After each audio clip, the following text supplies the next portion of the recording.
Welcome to the Oddity Shop, where the bizarre is always on sale.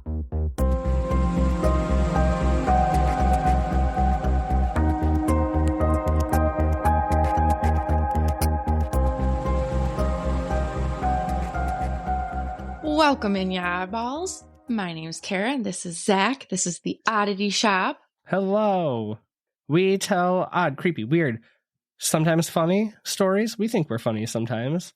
We will eventually read you your own stories back one day. Waiting on one more. Be in our first episode, please. Please. Any topics that we talk about, all the descriptions will be listed on our website, on the show notes. So if you're interested in a little bit more of a deep dive. We'll give you the descriptions. She means references. What did I say? You said descriptions.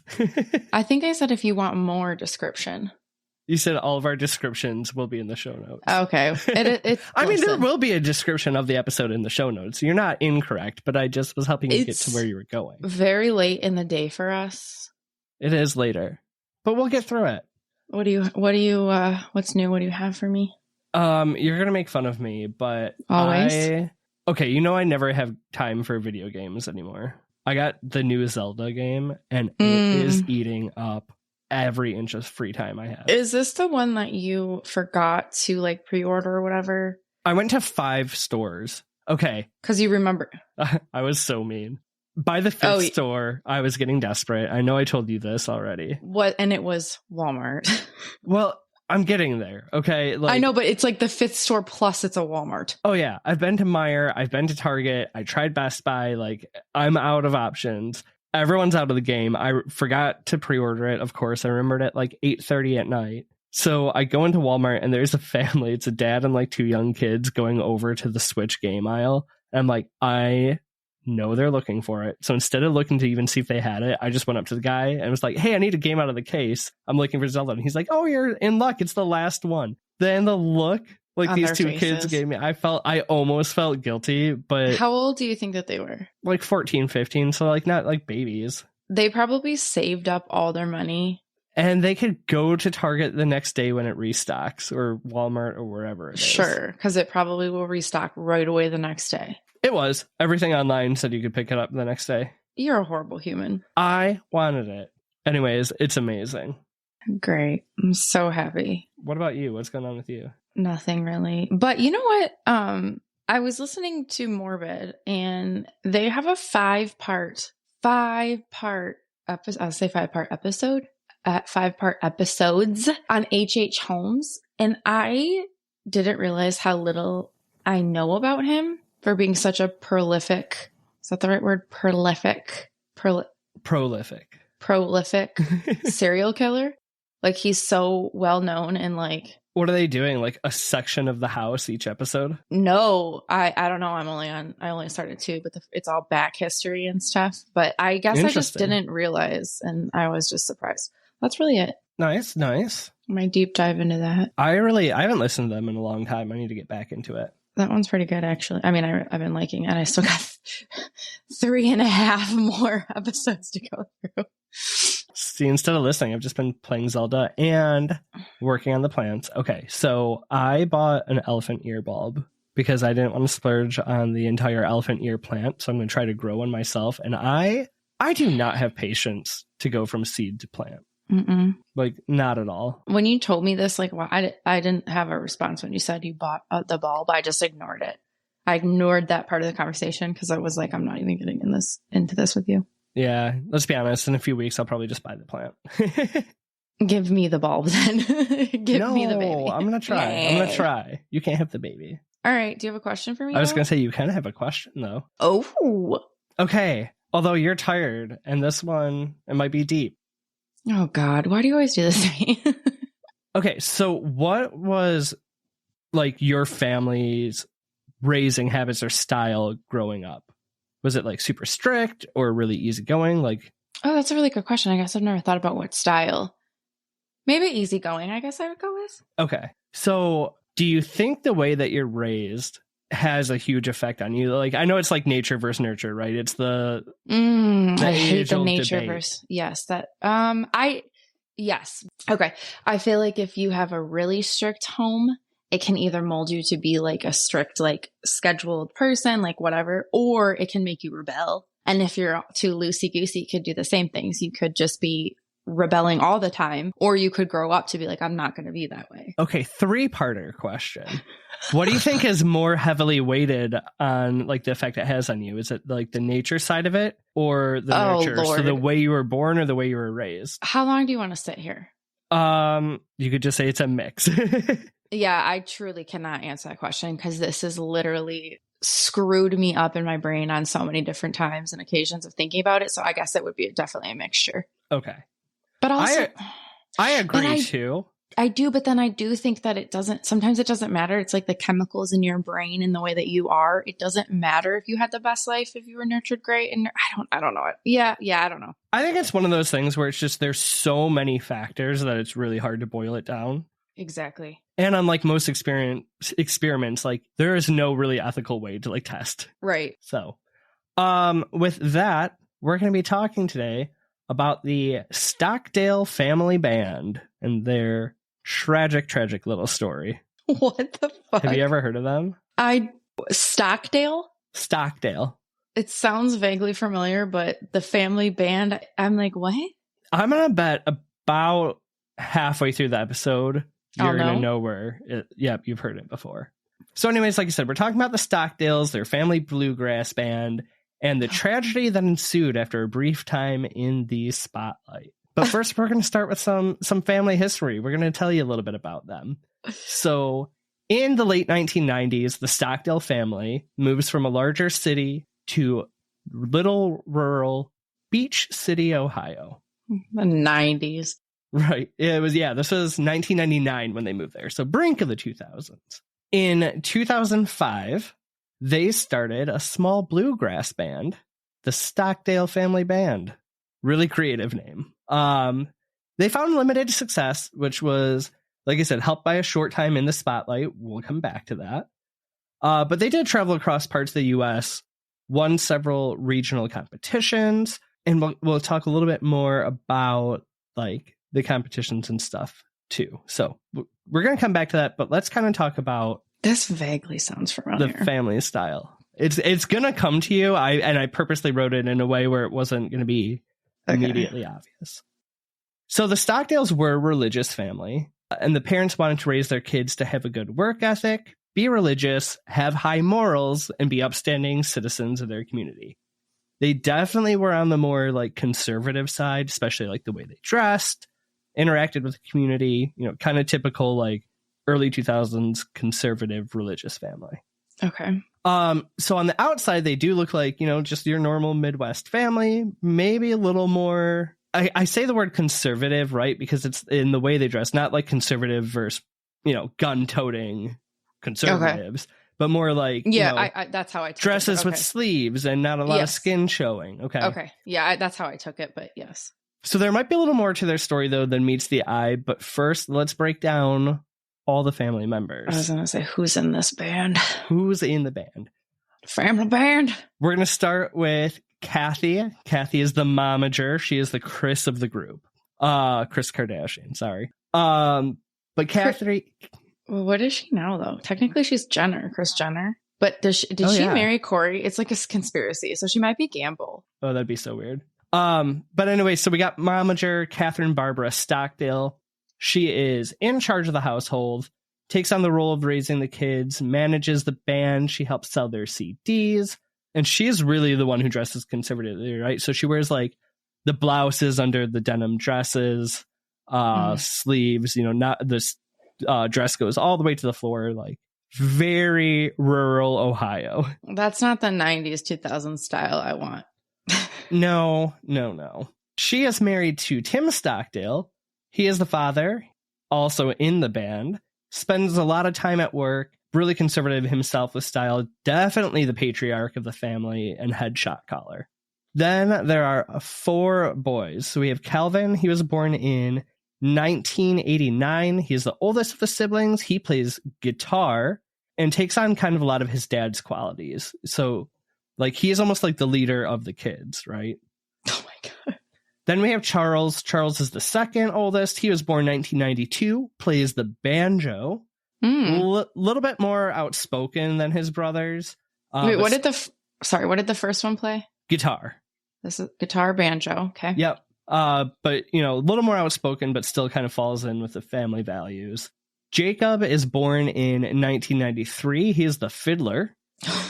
Really good musician, though. He's actually won awards in the Ohio State Grand Fiddle Championship and is really musically talented. A fiddle championship.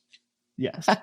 Then we have James. James was born in 1997. He plays the upright bass, if I can say the word. And he's kind of been referred to by the family members as like the catalyst of fun of the family. Okay, so you can find pictures and videos of them performing. They're all wearing really the same ensemble. We got beige cowboy hat, beige slacks, but like the high-waisted slacks? With the high pleats? Yep. Ew. Maybe high-waisted isn't the right word for guys. High pleats, thank you. White button-down shirts, right? All dressed the exact same. Always look really happy when they're playing on stage. That got these big old smiles the whole time that, it almost looks a little bit... Creepy? Creepy. Okay, so like I said, though, they were a really devout family. They did move to rural Ohio to instill good values in the kids and moved there in 1999. They bought a farm. So when they weren't performing, they were homeschooled by Kathy and they worked on the family farm. It wasn't... Yeah, this was... Sorry. Go on. No, it's just... Why? So they moved, remember, from the city to this rural area because the cities are really unsafe, and they reminded the kids of this quite often. Oh, God. So on the farm, they grew their own produce, raised livestock, and basically lived off the land. They even made extra money by selling beef and pork to members of their community. While they did play a lot of shows and travel a little bit when they were off stage, they were pretty private about their early lives. That is until 2008, when they had the opportunity that every American family dreamed of in the early 2000s. Do you know what that was? American Idol? No, they were selected, even better. They were selected to be on an episode of none other than Wifeswap. Wow. Okay. I'm trying to remember if I know this or not.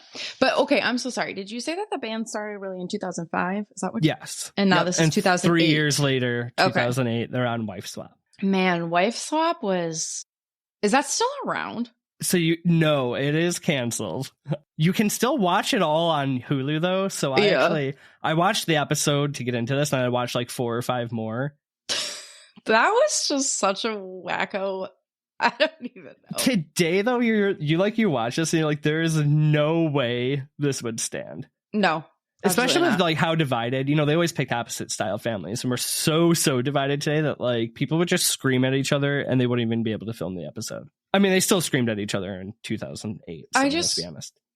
I just remember one episode with a little fat kid, and they took his like candy away, and he was like, he was a good debater. He's like, I'm leaving. He was like the biggest little nerd I've ever. Yeah, like, I'm leaving. Packs his little suitcase. Yes, I'm like, what are you? Anyway. Anyway.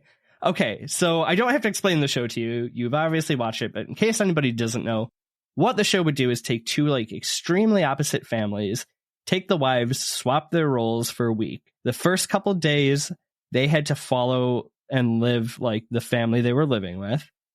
So follow their rules, do the things they do. Yeah, and the mom would write instructions or something for the other mom. Okay, yeah. So then they would do the rule change ceremony where the mom who was staying with the family got to rewrite all the rules for the next few days and make the family follow that. And at the very end, they'd put both husbands and wives together in the same room and let them critique each other. It is so good. Like you said, there's no way that would stand today. And really, TV was a whole different ballpark, but yeah, it was wild. I'm gonna kind of quote some of Kathy's opening lines on the TV show. Lord have mercy on my soul. My life is centered around the home and the boys. I am the mother, school teacher, cook, and band manager. I get the boys up and schedule their day from the moment they wake up to the moment they go to sleep. This is starting to come back to me. I don't believe in having idle hands or idle boys, so I try to keep them busy and teach them a good work ethic. This is coming back to me. Yup, I knew it would. Do they have a bus? No. Nope. Okay. I provide a safe and wholesome environment for the boys to grow up in, and I monitor and control the inputs into their life so they receive the right education. That right there should have been... That's yuck. A warning sign. Right away, you see the level of control that Tim and Kathy have over their kids. Ew, okay? ew, yuck, ew. They're not allowed to swear, watch TV, play video games, listen to pop music, or even go on dates, right? So the two oldest boys, 16 and 19, neither of them have ever been on a date in their life. They probably never talked to a girl. Kathy goes, other than mom, right? She goes on further to say it's important to have complete control over their character and their education. That is a direct quote that she said on television. Say that to me one more time. It is important to have complete control over their character and their education. Their character? Oh, yeah. Oh, so, and that's the whole thing. So, it starts off by showing their family. So they have this giant chore board.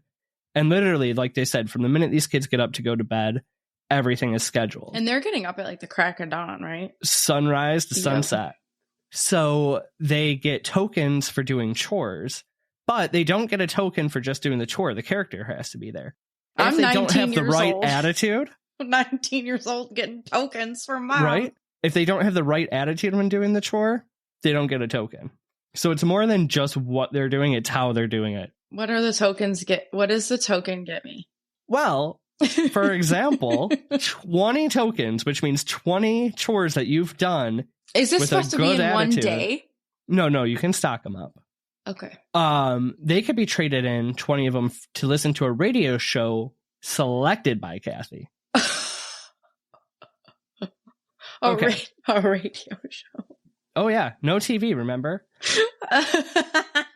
The episode it focuses on their lifestyle. It shows them performing on stage, working on the farm, doing countless chores, or basically laying in their beds. They sing their prayers before mealtime. Yep. And everyone, the whole time the cameras are rolling, are wearing that big old smile. I'm sorry, though. If mom has that much control over you, those aren't genuine. No, but right. You can't not smile because you have to have a good attitude. I mean, right? She's probably beating the shit out of him, too. The house is really plain. It looks basically from the 1800s, modest furniture, modest decorations. And as they love to do on Wifeswap, they are matched with a family of the complete opposite, the Tonkovics. Okay. Oh my God, that name just makes you think like, I don't even know. Tonkovic. We really don't need to focus on them a whole lot. The only one whose name we're really going to get into is the wife. Her name is Lori. Her and her husband are shown in kind of a dirty home. They have a son and daughter. Each of their kids has a live-in partner. Is it dirty though, or is it just like messy? Borderline dirty. It's dirty. Oh, okay. So the son, Paul, he's an aspiring rapper. The daughter wants to be a centerfold model. Well, she said she doesn't want to be a model like Tyra, but she would do like this, that, or maybe a centerfold. Like, she's got goals. So Lori and her husband are shown partying with their kids. They all smoke inside. All they eat is takeout. Like there's dirty dishes everywhere. It's kind of gross, right? Okay. They seem genuinely happy. Now, obviously the two families aren't going to get along. So let's talk about like Kathy in their house. She thinks everyone is immature, rude, dirty, and immoral. She's visibly uncomfortable around them, especially at a party on the first night. You can immediately see, though, she starts to revert to being rude, demeaning, and belittling when she can't get control over their actions. Okay. She also states that the family is slaves to TV and video games. Slaves? That's slaves. A big word. Yeah. Bold. But you can see, like, right away, she uses fear to gain control, right? So the kids, because they live with their partners, they're going to get pregnant. And because they didn't save themselves for marriage, they are more than likely going to cheat on their spouses in the future. She sex shames them. I mean, it's really... it's toned down. Right? I do kind of remember that, yeah. So, I mean, she literally brings a priest in to try to make the kids get married right away if they're going to be living in sin. I do. Okay, that I for sure remember. Yeah. How wild. Now, I know a lot of stuff can get played up for TV, right? But, like, I think this family is playing down.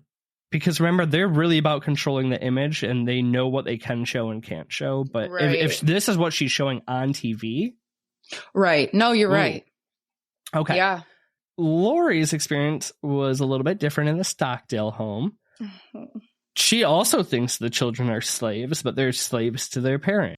Yes. She thinks the music lover is the dad and he's forcing everyone to join in. Mm-hmm. She starts off immediately on a bad foot by walking away during the singing of the prayers. Yes. So they don't love her right away, but she's repeatedly very concerned about how isolated these children are. Yes, I do. I'm getting goosebumps actually, because now I'm really remembering this and it's actually really fucking heartbreaking. Oh, yeah. Oh, I have goosebumps. So, I mean, she breaks down in tears a couple times, has to walk outside the house. I mean, you can see she just feels for these kids. Sorry, you might get into this, but doesn't she maybe I'm thinking wrong, but doesn't she try to like find them hobbies each, like individual, like, or no? Am I thinking different of a different episode? One? Yeah. Okay. So Lori confronts Tim about not allowing the kids to make choices, have fun, or laugh. So you can see Tim is already pissed, like he is not used to being challenged. And he says, I am not going to let the world dictate how I raise my family. If I let them make choices, have fun, or laugh, bad things can happen. Like, what happened to you? Something had to have happened to these people. And like, it was really hard to find information outside of the episode and what happens after. Getting anything in the background. I mean, these people, while they had a performing band, their personal lives were on lock. Like, my guy, get a therapist. Right? So after not being able to get through to Tim, she meets with each of the kids and asks them what they would do if they had freedom. So she doesn't try to find them hobbies. Maybe that's what I was thinking about. The youngest one can't even think of what he would do with free time. All he says is, well, I'd hang out with my brothers more. Well, because they don't have friends. They don't even know what's available. People. Oh my God, this is so freaking sad. She breaks down again. She did ask the second oldest kid if, do you ever think about dating? He goes, yeah, well, sometimes I do, but then I just have to think, no. And that's it. I'm so sorry. 19, 16. What were the little ones? So Kevin was born in 89. It's okay, don't worry 92, 93, 97. They are from 1916. It would be 13 and 11. Okay, yeah. I was going to say like if I can do 12. Math that's quick. Okay. So yeah, they're like little kids. Oh yeah. I mean, they're all, above 10 and below 20. I'm just trying to picture my nephew, Zach, is 11. So he would be the same age as the youngest. Okay, so when it comes time for the moms to switch places, right, they put the new rules in place. Obviously, Kathy just tries to make everyone do chores and work on a farm and teach them values and, the value of $1, which I think they learn a thing or two. Lori, she brings in a TV, a video games. Tim puts on that creepy smile and just tries to shut it down while laughing. Like that. I'm laughing at your idea right now to demean you. Yes, I do. But I'm thinking like, does this woman just like beat the crap out of all of them? I don't think it's just her. Tim is not. But I think she might beat him. No. There's times where you can see that he is. He's the. Yeah. I definitely need to rewatch this episode now. So when she's talking about the video games, like these kids don't even react. They just kind of sit there looking kind of confused. She also tells the two oldest that they have to go on a date. Yikes. So remember Calvin, the one who's kind of like his dad, the leader of the kids? Uh-huh. He's like, oh, I want to talk to Lori about this privately. And like, I thought like, oh, he's going to be excited. He literally sits out there and is crying and saying, you're not going to tell us what to do. Yep, I remember. Sobbing. Ugh. He's like a mini version of his dad. And he's like, this is going to emotionally affect the younger kids. He keeps trying to like justify the control over protection. But that's all you know. Yeah. So somebody's coming in and, I don't know if you preface this, but these women only stay for a week. 1 week. Yep. So somebody's coming in and just like turning your whole entire life upside down, and your whole life you've been taught like this is wrong and sinful, I'm sure. And like, whatever, like I can't imagine how you'd feel. And now you have this, person telling you it's okay to do these things, and it's for a short time. Like that has to, especially for a 13 and 9-year-old or, 13 and 11-year-old. This show is not good. It probably screwed up children way more than the intent was. I don't know. Hold on. Oh, shit. So dad comes out next, though, and he says, you will not have control of this house, that he will sooner cut off the electricity than let them play video games. Mm.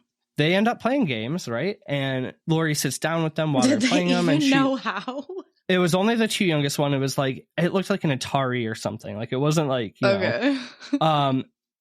Jacob, his, like, almost his only line in the entire episode when asked about the video games, he goes, "It offers no value."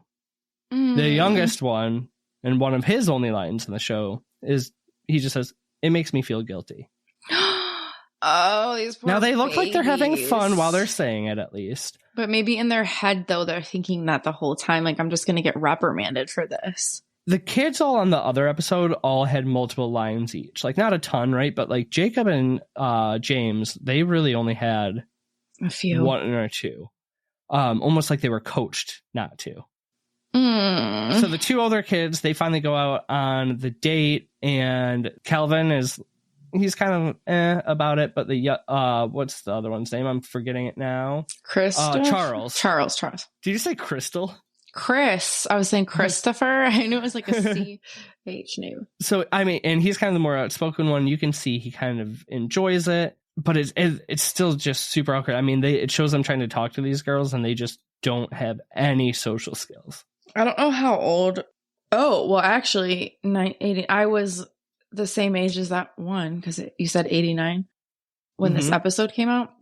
Yeah. So I was born within months of Jacob, the second youngest. Right. So we were like 16, 17, whatever. I think watching it then, we were just like, well, at least me, I remember this episode now. I was like, what the hell? This is insane. But I don't know if I could actually watch it now, to be completely honest. And honestly, as far as like the wife swaps go, their episode was a pretty tame episode, right? Yeah, but when you think about it now, when you think about it now, absolutely, you're like, wow, that was truly heartbreaking. Yeah, I don't think I could watch it. I mean, even Lori makes a comment that it was just very sad to see how they were being raised, right? That's what I mean. It's just like heartbreaking. The episode ends as they normally do, really heated conversation between both husbands and wives, but the Tonkovics, Lori and her husband, end up getting up and walking away because they can't handle the Stockdales anymore. I do remember that. So Lori did make a comment, one of the few comments she made after the show ended, or their episode aired, whatever, that there was plenty that didn't make it onto the show that just completely broke her heart. Oh, I bet. Jacob and James multiple times said they didn't want to break the rules because God would get angry and they would go to hell. Jesus Christ. So this is in 2008. For the next 9 years, they keep the family band going. They really fall out of the spotlight. That is until June 15th, 2017, when they are forced back in the spotlight in a not so pleasant way. Oh, no. I don't know any of this. At this time, the two oldest brothers, Calvin and Charles, they had moved out of the home. The family band was still performing with the two younger brothers and a family friend, and of course, Tim, the dad. We do know on June 15th that James, Jacob, and Kathy are all home. The only information on Tim I can find is that he was not at home on this particular night. Wait, Kathy, James... So the two little brothers, James, and Jacob. So two little brothers and mom are home. Now this is 2017. So at this point, Jacob is 20. Yeah, but I'm just saying like the younger of them. And James would have been then 22, 23.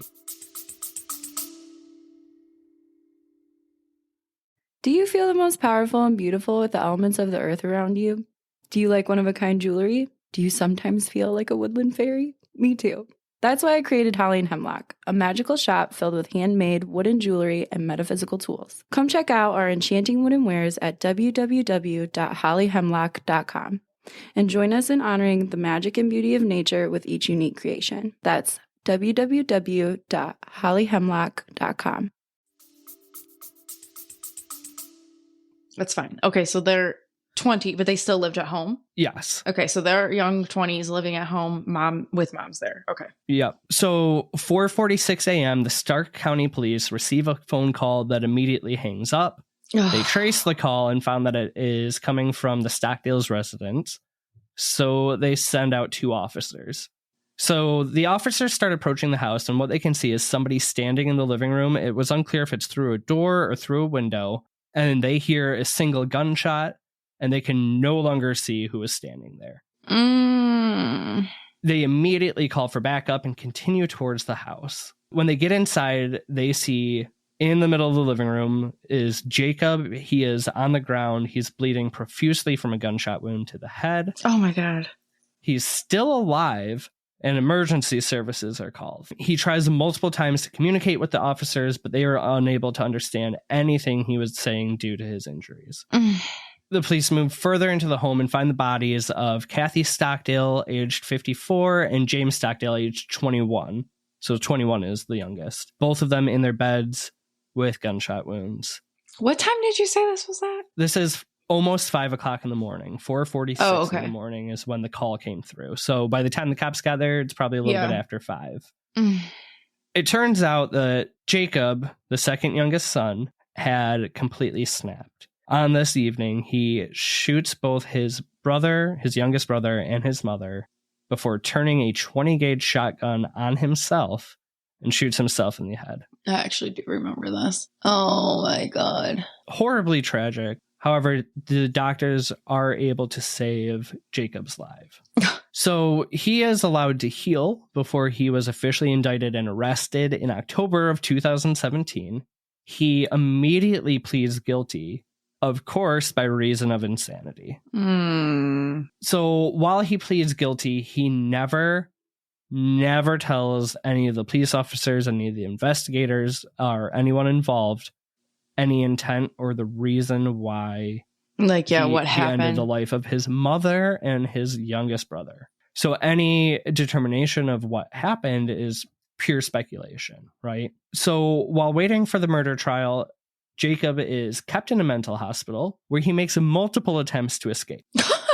Remember, he went into the hospital in 2017. So the first escape attempt was in 2019, November. Oh my God. He hides behind or like between stacks of books,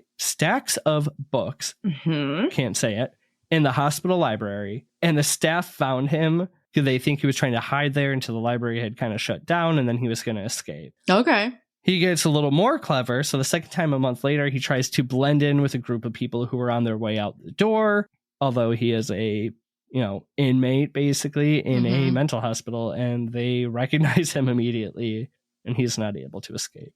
In 2021, 2 years even after that, so now 4 years since the incident, the trial is finally set to begin. The family has really been tight-lipped about the entire thing. They actually declined to speak in court when given the opportunity, other than to ask the judge to be lenient, because they have completely forgiven Jacob for what he's done to their mother and their youngest sibling. I'm sorry, but you cannot want to talk because I wouldn't want to.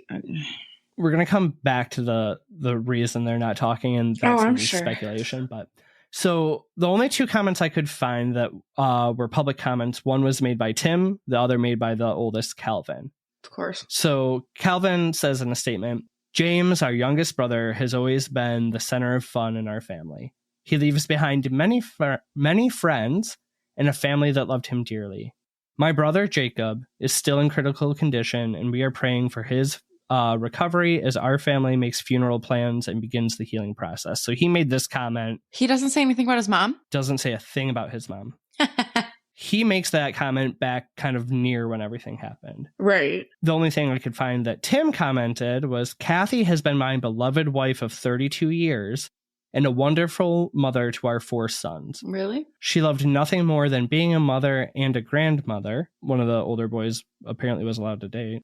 She had a strong love of learning and was passionate about her Christian faith, natural health, and organic farming. Now, funny that you made the comment about Calvin, because Calvin only mentions the brother, Tim only mentions the mom. Right, I was just going to say that. That tells me that these were scripted. Calvin, you're going to talk about James. I'm going to talk about Kathy. Here's what we're going to say. There's no way that two members of the family without having planned it. Do you know how I take that? I take that as you're finally ridded of your crazy mom that has run your life. You're like, yeah, I lost my little brother, and now I've technically lost both of my little brothers to this. That's how I take that. And then I take that I'm so sucked into my psychotic wife's, I don't control that, like, I don't even care about the kids. See, now I I think you're right on Tim. I think you're wrong on Calvin, because if he truly believed that. If you were scripted, you should be scripted to say something about both that died. Yeah, I just. To me, it's more alarming that he didn't say anything about his mom. That's so weird for the public to be like, if he lost really his at this mother. point was upset with his mom, he would have said something in court. He wouldn't have stayed so tight-lipped if it wasn't still Tim's control, I think. I don't think so. Your brain is so brainwashed in the sinning of all this stuff. You're going to talk ill of your mom? No, but the fact that you didn't say anything about your mom, I don't know. That's so weird to me. I think that just goes to show. Yeah. No matter what the actual outcome is, it goes to show there was a lot that was hidden. There's a lot going on. Especially if they're not talking at the court case, right? So speaking of the court case, let's get back into that. There's technically two things here, two trials that they have to prove. The first is the defense must prove that Jacob did suffer from insanity. Mm-hmm. And the second then is the murders. Mm-hmm. The prosecutors do prove that Jacob is actually legally sane. Mm-hmm. And you can see videos of this part of the trial. I actually found a short clip of it. It's during, 2021, so it's half virtual court. So you're seeing like the court in the room and then Jacob's on camera. Oh, yeah. And as they are going over the findings of, that he is of just mind, this kid his face doesn't move, his body language, just no reaction at all. So that's set to end. The murder trial, or my words tonight, Myrtle trial. Myrtle. The murder trial is supposed to start 2 weeks later. That trial never comes because Jacob pleads guilty to the murder before the trial actually started. Was he instructed to, or this was just he went rogue or you don't know? I mean, there was really no defense. His only defense was the insanity. Once that's gone, he's already pled guilty or, admitted guilt prior. So he has nothing left to stand on. Now, remember, the only thing the family said in court was to ask for leniency. So at the end of the day, Jacob is sentenced to 30 years in prison, 15 for the murder of his mother and another 15 for the murder of his youngest brother, James. Okay, hold on. Number one, 15 and 15 isn't enough. But number two, you said that you think that it was weird, or maybe weird is not the right word, but you thought it was like odd that they stayed so tight-lipped during the trial or whatever. I think that you would. I don't think that you'd want to be adding fuel to the fire, and the media is psychotic. And I just think that for me, if my brother horrifically killed my mother and then tried to kill himself, I don't think I would want to talk to anybody. Except, and Lynn, this isn't you, right?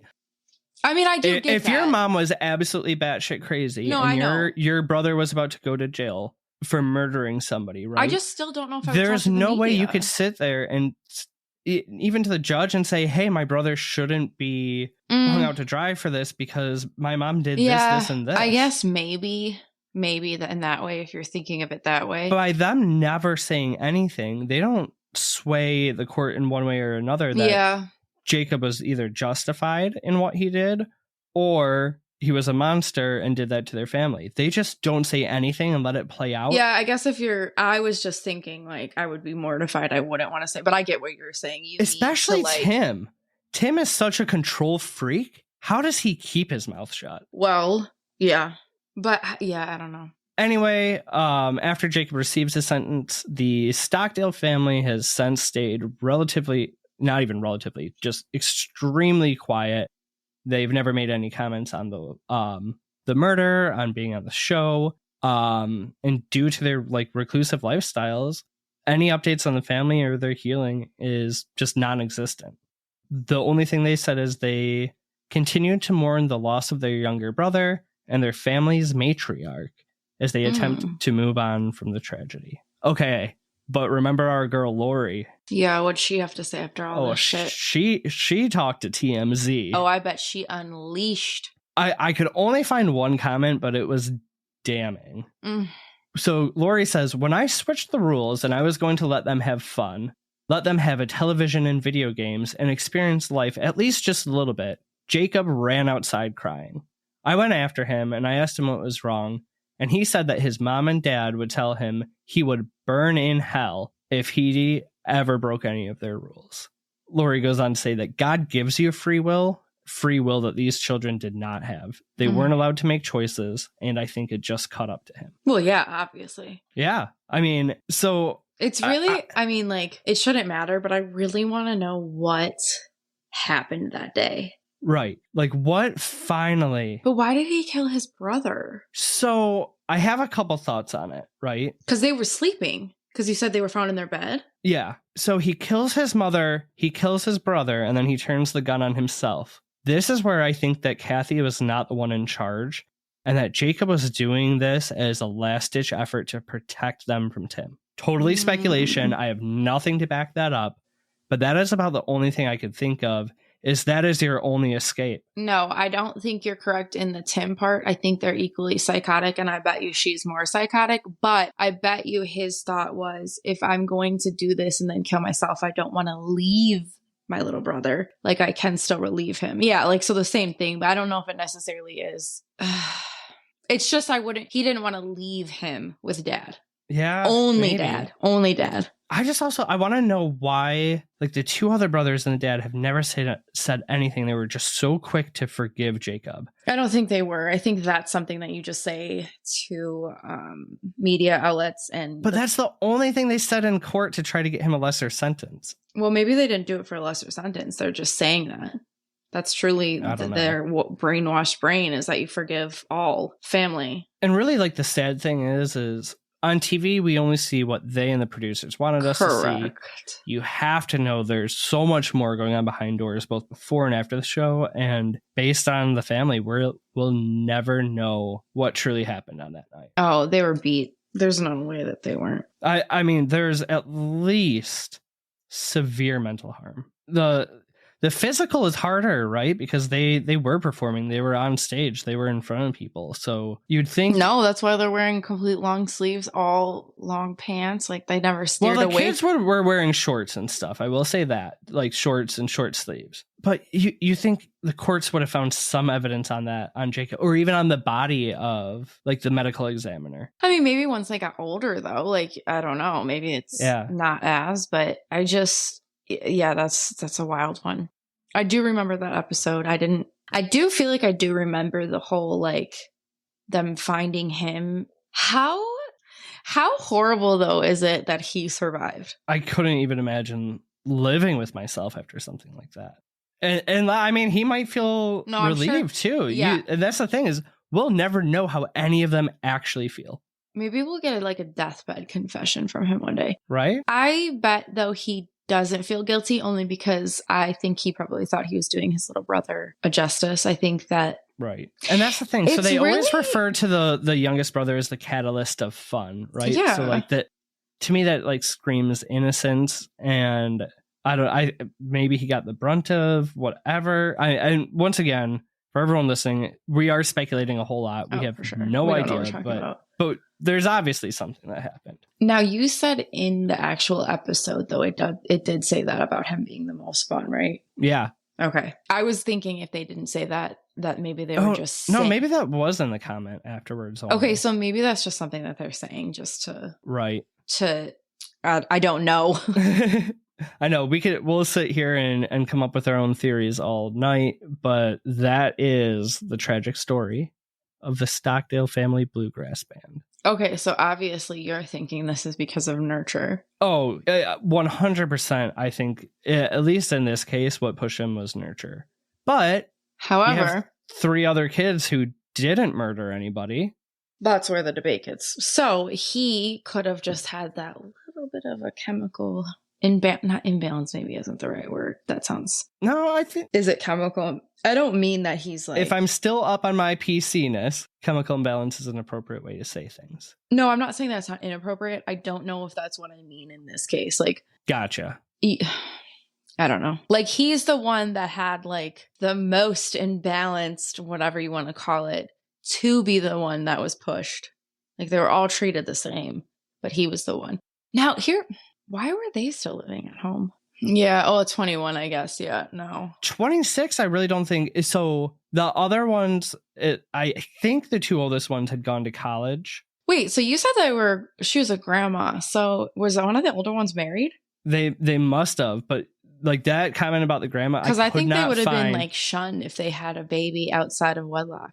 the Tonkovics. I'm not gonna lie, I found half of them on Facebook, and they seem like they're living pretty normal, happy lives. Which is, it's kind of funny because they were the ones who were the bad parents. Exactly. The horrible lifestyle, but they seem to Right. be okay, and they didn't murder anybody. And like I look back on that, like, because I went to both a very religious, very strict school that was supposed to teach you, the right way to bring you up, and I also went to a public school in the middle of the country where there was not a lot of rules, right? But it seems that some of them, and this is, small sample size, just my opinion, but the people who were either kind of in the middle of that strictness and freedom or had more of it actually turned out to be better adjusted in life than the ones who weren't allowed to experience any of the world. Because then you go out, at some point you're going to leave your family and you don't know how to interact with the world around you. Yeah, that's a doozy. We always say we don't end things lightly, so I found some light things to end for us on other controversies that led to the end of Wifeswap. Ready for me to unlock a memory? Yeah. 2009. Do you remember Balloon Boy? The family that had been on Wifeswap, and then the kid went up in the balloon and it turned out to be all a giant hoax. Wait, I didn't know they were on Wifeswap. Yeah, they were a Wifeswap family. Wait, were they the after? Storm Chaser family. No, this was before. And they actually blamed the Balloon Boy hoax on the fact that they were given a taste of the spotlight on the show and never had it again. You know what? That part does sound familiar because ultimately after they did cave in. There was another couple who were on Wifeswap, but they weren't married. But they actually break up on the show, but break up for good after like the families come back together. They're like, yeah, this is not, no. There was an aspiring model teen who filed a lawsuit for defamation because the show made her look so bad. Ooh. And one of the craziest ones to me, there's a later in the show before it got canceled, which was canceled in 2010, by the way. So before any of the murders took place, a family. Okay, so two families went on, right? One was a straight couple, one was a gay couple. Okay. And a man showed up instead of a wife because, he was the wife of the family.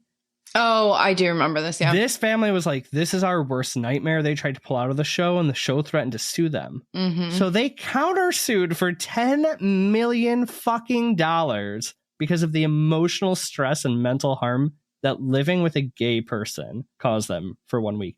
Listen, that's how I feel every time I live with myself every day. I'm like, this gay? I can't take him. Can I sue myself for millions of dollars?